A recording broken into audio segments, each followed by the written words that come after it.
Ah, donc là, c'est bien habillé, c'est propre. Et là, on va faire après des petits dessins. Donc là, on va rentrer dans le micro-détail. Donc le micro-détail, avant de le faire, on va lisser d'abord bien ma surface proprement, d'accord, pour pas avoir donc de stries ni de déformation comme là, hein. Il faut pas avoir d'étirement de vertex, d'accord? Ça, c'est très important, parce que si vous avez des étirements, il va les prononcer, les étirements, et après, ce sera très compliqué de les lisser par la suite. Donc vraiment lisser votre détail au max, voilà. Et après, on va rentrer dans le micro-détail. Donc le micro-détail, il faut vraiment s'accrocher parce que c'est très, enfin il y a beaucoup de géométrie. Donc j'espère que vous serez en mesure de suivre par rapport à la puissance de votre PC. Si ce n'est pas le cas, comme je l'ai dit, n'hésitez pas à jouer avec l'échelle de votre mèche. Plus vous l'agrandissez, plus vous avez un nombre de voxels plus grand, et plus vous le réduisez. Donc plus vous travaillez en millimètres et plus vous devez descendre en termes de valeur, d'accord? Donc là, si je l'augmente 100 fois pour avoir le même niveau de détail, je suis à 0.01. Je suis pas à 0,001, quoi. Voilà. Donc très important le niveau de détail et l'échelle de votre mèche qui va déterminer un petit peu la qualité finale, quoi. Voilà, donc ça c'est bon. Hop, on lisse un petit peu tout, hein. Donc vraiment bien vérifier son mèche, hein, vous voyez, de ne pas oublier des zones, parce qu'après ça va être très compliqué de rattraper, comme je l'ai dit. Et ça va être un petit peu embêtant. Hop, voilà. Là aussi, regardez ici, hein, on a quand même une jolie jonction pas belle. Voilà, vraiment lisser la forme. Enlever les petits carrés qu'on voit en trop. Hop, voilà. Et donc là, c'est pas trop mal, je pense, hein. On n'est pas trop mal. Hop, voilà. Et donc là, on peut adoucir un petit peu la bordure, hein. Là, elle est quand même brute. Quand même très brute, cette bordure. Ah, cette cavité aussi, hein, on augmente le brush, on lisse, voilà. Tout doucement, hein. Vraiment, appuyez pas sur le brush de lissage, sinon ça vous enlève tout le détail qu'on est en train de sculpter, c'est pas super, quoi. Hop, voilà. Parfait. Donc là, on a la géométrie interne, donc ça, on le verra après, hein, parce que du coup, elle sera enlevée. Mais le but là, en fait, c'est que ma jonction de lame soit vraiment posée et soit pas dans mon mèche, d'accord? Donc on va tirer la matière vers l'extérieur. Pas celle-là, hein, d'accord? Juste la matière des jonctions. Donc on les tire vers l'extérieur. Voilà, on pousse, on pousse, on pousse, hein, vraiment pour la faire sortir. Voilà, au maximum. Vraiment pour créer cette jonction. Et après là, on va creuser en fait la jonction de ma lame, d'accord? Donc là, le but, c'est de rentrer dans le mèche. D'où la troncature, hein, très important. Et là, on va creuser la matière un petit peu avec l'outil l'outil blob pour faire un cercle. Et on va creuser comme ça, tout autour.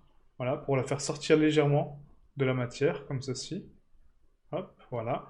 Et là, si on analyse donc à l'extérieur, on a vraiment, vous voyez, donc maintenant la notion d'assemblage, d'accord, donc de jonction plutôt que de soudage, d'accord, parce que la matière n'est pas soudée, elle est juste jointe par ma lame, et du coup, elle est enfin, elle n'est pas dans ma géométrie, elle est à l'extérieur, ok. Donc ça, c'est des petits détails, mais c'est important, vraiment. C'est important pour le texturing, c'est important pour la cohérence de votre mèche, c'est important pour pas mal de choses. Donc là, on va lisser un petit peu les pics. On va refaire une symétrie, donc cette fois-ci, je vais analyser un petit peu ma forme, hein, pour voir quelle est la mieux. Donc là, la symétrie sur droite me paraît encore mieux, hein, du coup. Et la géométrie sur Y, ouais. Donc on va faire une double géométrie. Donc on va faire une double symétrie, pardon. Une double symétrie, donc plus X vers moins X, ça recalcule, et comme ceci.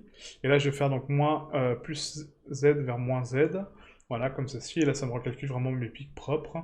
Voilà, c'est parfait, ok. Comme ça, on a une parfaite symétrie. Je préfère, en fait, pour ma jonction de lame, c'est quand même beaucoup plus joli comme ça, quoi. Nickel. Ah, donc là, on a apporté quand même un bel élément de détail. Vous voyez qu'en fait, donc de loin, ça rend quand même pas mal. On a des formes très organiques.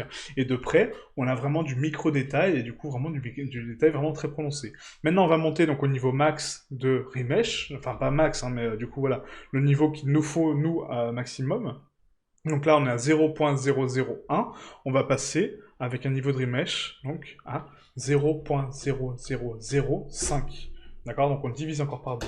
On valide. Et là, on va monter, vous voyez, donc les vertex, on va monter à quasiment 500, 600 000 vertex. Donc CTRL R, d'accord? Et du coup, on va monter le détail à fond pour préciser les formes.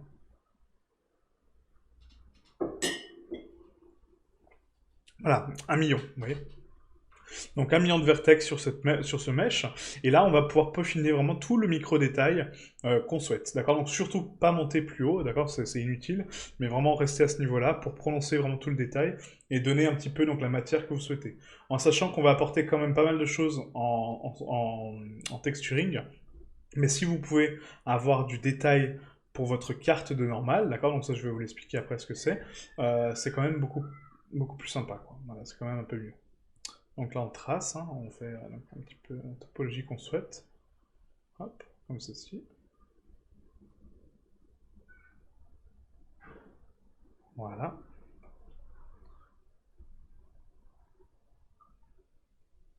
Donc là, c'est vraiment pas mal.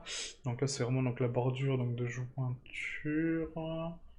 Donc là, je verrais bien en fait donc cette pièce-là. Il faut déterminer en fait à quoi va ressembler la pièce. Parce que là, si je démarque donc les contours, on peut faire à la limite un petit ornement. Donc là, on va faire ça. Parce que là, je l'ai fait en creux et je voulais le faire en relief. Donc CTRL Z, CTRL Z, CTRL Z, hein, on annule. Voilà, et du coup, je vais le faire en relief uniquement. Donc on va prononcer le relief des contours plutôt que l'accentuer en creux. Ça fera pas très joli en fait. Hop, voilà, on monte. Donc là, on arrive donc sur le pic, on va redescendre un petit peu comme ça. Hop, voilà. Je zoome.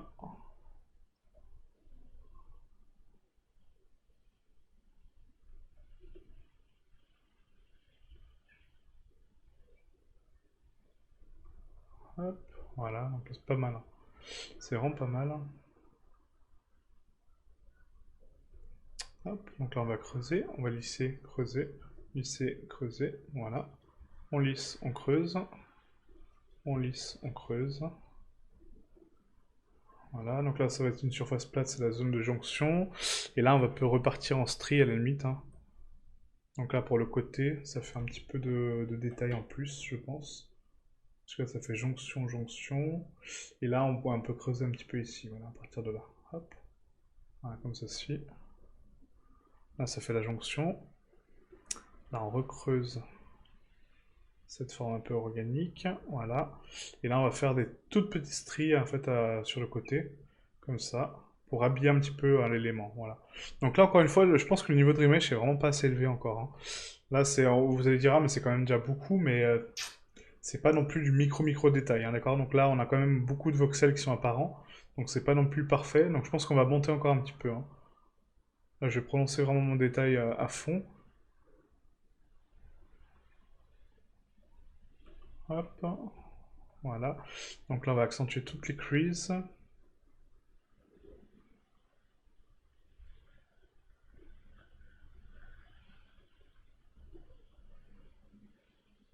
Parce que là, on a quand même vraiment beaucoup de voxels apparents, c'est pas super joli, quoi.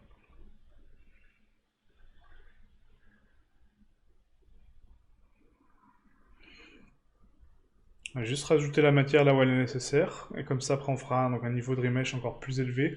Donc, on va monter quand même bien haut, hein, d'accord, pour le micro détail. Donc, à vous de le mettre ou pas, hein. Vraiment, ça là, c'est pas, comment? Ça sera pas ultra révélateur, parce qu'encore une fois, c'est du détail vraiment très très fin. Mais si vous souhaitez le mettre, si vous avez la puissance pour le mettre, allez-y, hein, vraiment. N'hésitez pas, parce que c'est quand même très joli de voir du micro détail sur un objet. Ça rapporte beaucoup de travail, de relief, en fait, tout simplement, quoi. Voilà, et donc là j'ai envie de dessiner des petits ornements en fait, hein. Donc là ça va s'amuser un peu des formes un petit peu de dents en fait, un peu étranges. Voilà, hop. Donc le but c'est d'être vraiment créatif et de créer un petit peu une forme qui n'est pas commune et un mesh qui n'est pas commun en fait, voilà. Donc là on va repartir donc en ornement. Donc les ornements en fait c'est très simple, on dessine juste des traits avec la dureté à fond. Voilà, hop, on habille un petit peu le sceptre, on habille un petit peu le manche. On a bien un petit peu notre jonction de lame, et là je vais préciser ici donc les cavités pour l'incrustation de mon joyau. Hop, voilà. Et là on va repartir, donc ici, voilà, en ornement aussi, hein, contrôle, et on dessine le contour, voilà. Et là on va faire des petits motifs un peu sympas dans ce creux, hein, pour l'habiller aussi. Donc je pense que là par contre ça sera du ultra micro détail, parce que là si je sculpte comme ça, pas sûr que ça le fasse, parce que là... on va essayer au moins de dessiner les formes, parce que moins pour avoir le volume. Donc là, je vais faire ici comme ça. On va faire donc tac, tac. Et là, on va faire donc un espèce de strie comme ça. Donc on va faire tac, tac. Voilà. Hop, juste pour habiller un petit peu la forme. Donc là, c'est un peu trop léger, je pense, hein. On va essayer de faire quelque chose de plus gros quand même. Voilà. Voilà, comme ça, on aura vraiment un joli relief avec l'ambulante occlusion puis les stries qu'on va faire après. En texturing, il y a moyen de faire un joli truc avec ça. Ouais. Je vais prononcer la cavité intérieure. Voilà. Comme ceci. Et du coup, créer une sorte de bordure, en fait, hein, toujours avec le contrôle. Vous voyez qu'en fait, les brushes sont très limitées. Hein. C'est quoi? Draw, dureté, et puis après, donc le grab hein, pour cette sculpture. Vous voyez, on n'a pas utilisé d'autres draws, enfin d'autres brushes pour l'instant. Hop, voilà, donc là c'est parfait. On va recalculer donc la topologie complète de ce mesh-là, CTRL R, et on va repasser donc au niveau supérieur, parce qu'il faut vraiment que je prononce mon détail, quoi. Voilà, parce que là mes cavités sautent à chaque fois. Ouais. Donc là, il faut vraiment que je prononce mon détail encore plus. Donc on va faire un CTRL Z, CTRL Z, pardon, on va faire un CTRL Z pour annuler donc la retopo, enfin le remesh final, et on va redescendre encore une fois donc à 0.0005 du coup. Hop, CTRL R. Et donc là je vais peaufiner juste le détail que j'ai donné en le lissant et après on va l'accentuer.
Voilà, excusez-moi. Du coup, donc, le but c'est vraiment de prononcer la matière tranquillement.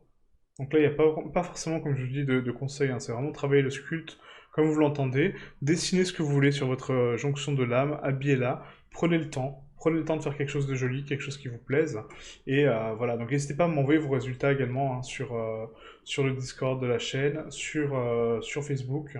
Vous avez accès aux réseaux sociaux, donc n'hésitez pas vraiment à me partager vos créations pour déjà donc bah, peut-être avoir un avis externe, puis du coup voilà voir si votre cohérence de sculpte est bonne, si vous avez des questions, si vous avez peut-être des doutes, voilà, n'hésitez pas, hein, c'est là pour ça, hein, d'accord? C'est vraiment là pour ça. Là, je vais quand même refaire un CTRL R pour calculer ma topologie. Et on va continuer donc à préciser le détail. Hein, d'accord, donc là c'est vraiment tout dans la finesse. Donc on voit que je suis repassé sur le niveau de remesh avant parce que j'avais pas assez de forme. J'ai redessiné mes formes. Je refais un remesh vraiment très précis. Et après on va augmenter peut-être encore une fois le détail à fond. Hein, mais là c'est quand même bien élevé déjà. Donc je pense qu'on va rester comme ça. C'est pas trop gênant encore. Hein. Et le niveau de détail est quand même assez élevé. Pour une, pardon, pour une pièce aussi petite, c'est pas révélateur de passer au-dessus. Pour une pièce aussi petite, c'est pas assez révélateur pour passer au-dessus, quoi.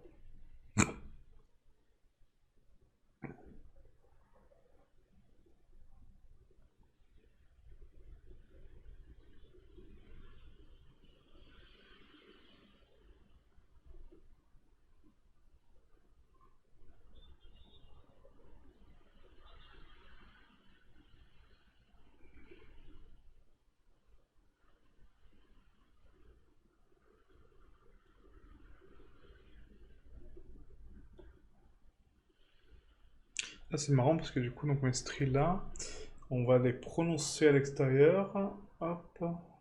Et du coup, mes ornements sont pas bons en fait. Donc là, je vais essayer de les préciser comme ça. Voilà. Tac. Voilà. Là, c'est un peu mieux. On va préciser la cavité ici et la cavité là. Voilà.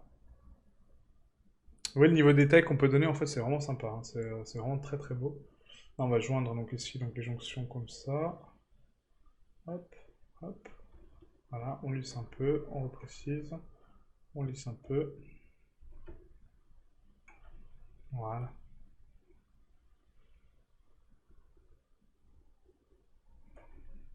Voilà. C'est vraiment sympa. Donc maintenant, on va passer donc au doigt et je pense qu'on aura bientôt terminer normalement, hein, parce que la jonction de lame est parfaite de part et d'autre. Je pense que ouais, non, on va pas monter au niveau de détail en supplémentaire, hein. Là, on est sur une pièce en millimètres, c'est pas justifié de monter si haut. Je vais juste prononcer un petit peu donc la jonction de mes ongles ici. Donc ça, c'est vraiment le détail qui est parfait. Parce qu'après, comme vous l'avez vu hein, dans la présentation de la vidéo, je pense que j'aurais accentué vraiment sur le détail du sculpte, d'accord? Donc ça, c'est plus personnel et c'est pour la présentation. Mais après, tout dépend de ce que vous allez faire de votre sculpture, hein. Si vous sculptez des éléments qui sont pas visibles, que ce soit par vous ou par votre spectateur ou par la personne qui va analyser votre sculpture ou tout simplement votre client, il n'y a pas trop d'intérêt à faire du micro-détail si il ne sera pas vu. Si c'est un personnage, par exemple, qui va être joué de super loin et du coup qui ne sera pas vu de près, le micro-détail, c'est bien, ça apporte du relief, certes, mais il ne sera pas vu par personne. Donc c'est pas important de le donner. Alors que si on va zoomer, faire un rendu photo et vraiment accentuer le détail, dire voilà, on peut apporter du détail, etc., on joue là-dessus, bah là oui, là par contre, faut quand même accorder un petit peu d'importance au micro-détail, chose que j'ai fait pour la vidéo, d'accord, de présentation, et là, il faut vraiment que j'accentue mon détail pour vous le montrer. Sinon, ça n'a pas trop de sens, quoi. Donc là, on va juste adoucir un petit peu les bordures, voilà, tranquillement, hop, voilà. On adoucit bien la géométrie, hein, n'oubliez pas de faire ça à chaque fois. Très important. Et pour les doigts, on va passer sur le clay brush pour donner un côté vraiment très organique, vous allez voir, c'est vraiment sympa, quoi. Donc là, c'est vraiment du micro détail qu'on donne, puisque du coup, on va vraiment donner un petit peu les stries de la peau, un peu le côté abîmé, c'est un peu cool. Voilà, qu'on lisse un peu les formes, hop. Lisser vraiment au maximum, hein. Ça, j'insiste là-dessus, mais vraiment, parce qu'après ce détail-là, on ne pourra pas le récupérer une fois que c'est calculé, il est calculé. On peut revenir sur la sculpture hein, pour la repeaufiner, mais bon, ça vous fait perdre du temps en fait. Donc pensez-y pendant, lissez vos formes au maximum pour enlever donc ces côtés carrés, d'accord? Donc pas lisser votre détail, hein, mais lisser les carrés qui sont apparents. Et après, on pourra passer à un niveau plus élevé pour avoir un beau sculpte et une belle forme, quoi. Voilà. Hop. Ah, tout ce côté quadratique, en fait, qui est ici, il faut l'enlever, hein, ça, hein. C'est vraiment très moche, hein, on va pas se cacher. C'est vraiment pas beau. Et ça abîme votre sculpture. Voilà. Là, c'est pas trop mal, j'analyse un petit peu, tac tac tac. L'avantage c'est que là on travaille en symétrie parfaite en fait, donc du coup j'aurais juste à travailler sur une partie et c'est bon, là c'est juste moi qui aime bien me balader sur mon sculpte, mais j'aurais pu travailler que sur cette instance-là, c'est pareil de toute façon. C'est une symétrie sur X et Y, donc c'est exactement la même chose. Ok. On va prendre donc du coup le brush donc, de clay. Avant ça, on va faire un CTRL R pour recalculer ma topologie maintenant qu'elle est nettoyée et propre. Et on va rajouter donc le détail de la peau. Enfin de la peau des doigts du coup. N'oubliez pas donc de sauvegarder votre projet CTRL S enregistré à chaque fois, d'accord, pour sauvegarder votre projet constamment. C'est très important sur Blender parce que si ça plante, vous perdez votre sauvegarde, ok. Donc là, on va prononcer un petit peu donc, les stries de la peau, d'accord, donc vraiment le relief avec les bandes d'argile, ce qui donne un effet, vous voyez, très organique et très peau du coup à mon mesh, d'accord. Donc là, on va accentuer vraiment donc, les jonctions ici, voilà, pour donner un petit peu ce côté strie. Là aussi, on va redescendre un petit peu comme ça. Hop. Voilà. N'hésitez pas donc à suivre le mouvement de votre format. Suivre votre volume, c'est très important pour indiquer le volume, mais juste pour le peaufiner, d'accord? Pas pour le modifier, mais le peaufiner. Mes stries partent vers le bas, je pars vers le bas. Ma forme part un petit peu en concave, je pars en concave avec elle, d'accord? Voilà. Accompagnez votre mouvement et votre volume, ce qui va révéler votre volume plutôt que l'abîmer, hein. C'est voilà, hein, c'est vraiment très important, mais...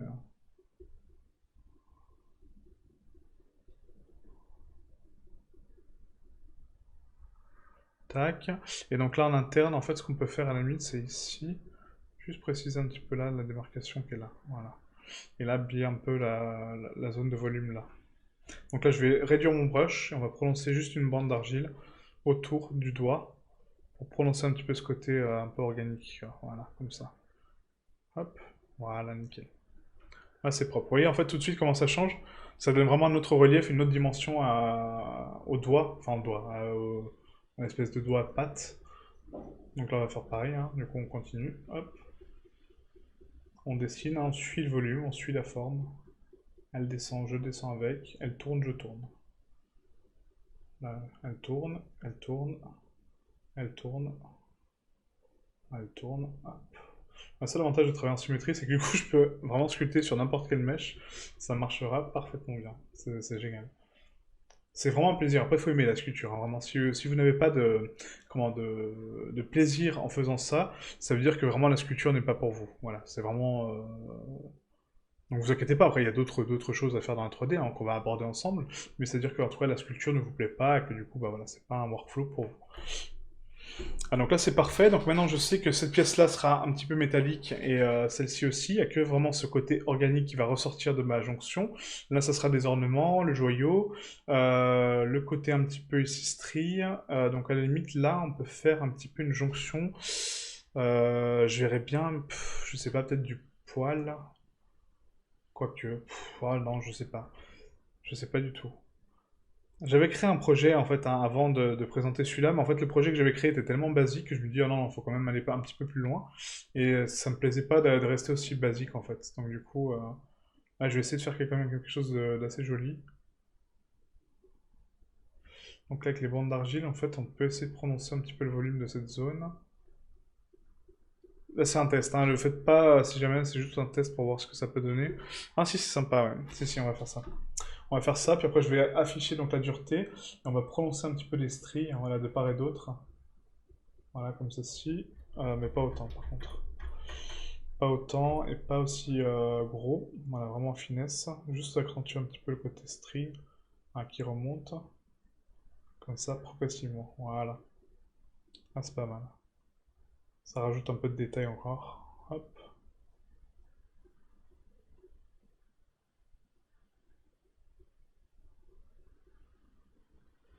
Voilà. Ouais, c'est pas mal. Moi, ça me plaît en tout cas.